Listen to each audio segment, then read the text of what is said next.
স্যারকে খুশি করতে হবে, সেটা কি হবে?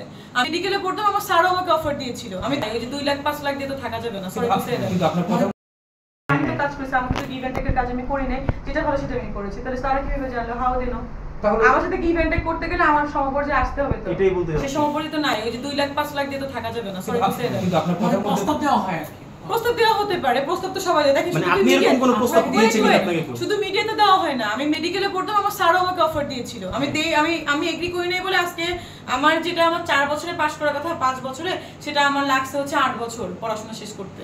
আমাকেই সে প্রভাবপুর একটা ভিডিও দেখিয়েছিল, এক্সেল ভিডিও দেখিয়েছিল, সেটা আমি হচ্ছে দেখেছিলাম। সে দেখার পরে আমার এবং আমার যে ফ্রেন্ডকে দেখিয়েছিল, সে মনে করেন ইয়ে করে নাই, সে আমার পরে পাস করেছে। আমি তো 3 বছর আগে পাস করেছি, সে এবার পাস করেছে, আমার একটা ফ্রেন্ড রুশদা।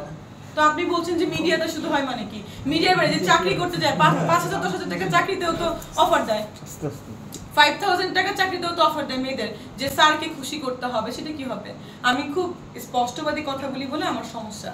তো শুধু মিডিয়ার দোষটাকে ভাই কেন দেন? মিডিয়াকে কেন দেন জানেন? কারণ সবাই মিডিয়াকে দেখে, স্ক্রল করে না, একটাকে যে সবাই অনেক কিছু মনে করে, সবকিছু মিডিয়া কেন্দ্রিক আপু। এর জন্য আপনাকে আমি প্রশ্ন করেছি। মিডিয়াতে যে শুধু গিভ এন্ড টেক চলে এরকম না, এটা ফালতু কথা। আমি কাজ করছি না। তাহলে মোরাল অফ দ্য স্টোরি কি, মানে জয়ের সাথে আপনার মামলা যে এটা শেষ প্রশ্ন? হ্যাঁ, আমার শেষ।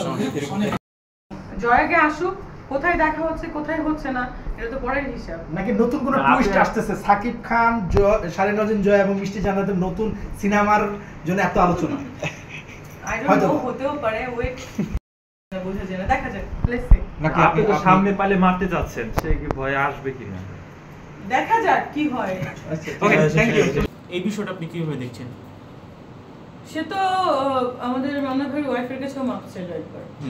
সে তো সবার কাছেই আসলে মাফ চায়, আমার কাছেও মাফ চাইতে হবে। বয়কট তো বয়কট করাই উচিত, শিল্পীদের সাথে মাফও চাওয়া উচিত বারবার। এবং আমাকে যে ও এত কিছু হইলো না বুঝে শুধু হেডলাইন গুলো দেখে দেখে আমাকে কিন্তু পার্সোনালি তাও জিজ্ঞাসা করতে পারতো, মিষ্টি আসলে আমি এটা বলেছি, তোমার কোনো প্রবলেম থাকলে আমাকে জানাও। বাট ও এটা না বলে ও কি করলো, আবার আমাকে নিয়ে ভয়েস পাঠালো যে কুকুরের কাজ কুকুর করেছে, এগুলো সেগুলো কামড় দিয়েছে। তো এগুলো ওর কি আমার কুকুর মনে হয়? তা ভালো কথা, যদি কুকুর মনে হয় তাহলে সেটার জন্য আইনি লড়াইয়ের জন্য রেডি হও ভাইয়া, তুমি নো প্রবলেম, মোস্ট ওয়েলকাম। তুমি এত বড় পাওয়ারফুল কেউ হয়ে যাও নাই যে তোমাকে কেউ কিছু করতে পারবে না। তুমি যদি অন্যায় করে থাকো, আইন কারোর ঊর্ধ্বে না, আইন যত পাওয়ারফুল বলেন পাওয়ারলেস বলেন সবার জন্য সমান। আমি যদি অন্যায় করে থাকি আমার বিচার হবে, সে অন্যায় করে থাকলে তার বিচার হবে, ব্যাপারটা ওখানে। জয়কে নিয়ে আমাদের আর আমাকে এসে সরি বললে আমি যে শুনবো এরকমও কিন্তু না, এটা মিউচুয়াল আসতে হবে। আমি দেখা গেল নাও শুনতে পারি, ওর নামে আমি যেটা করার অলরেডি আমার ডান, তো এটাই।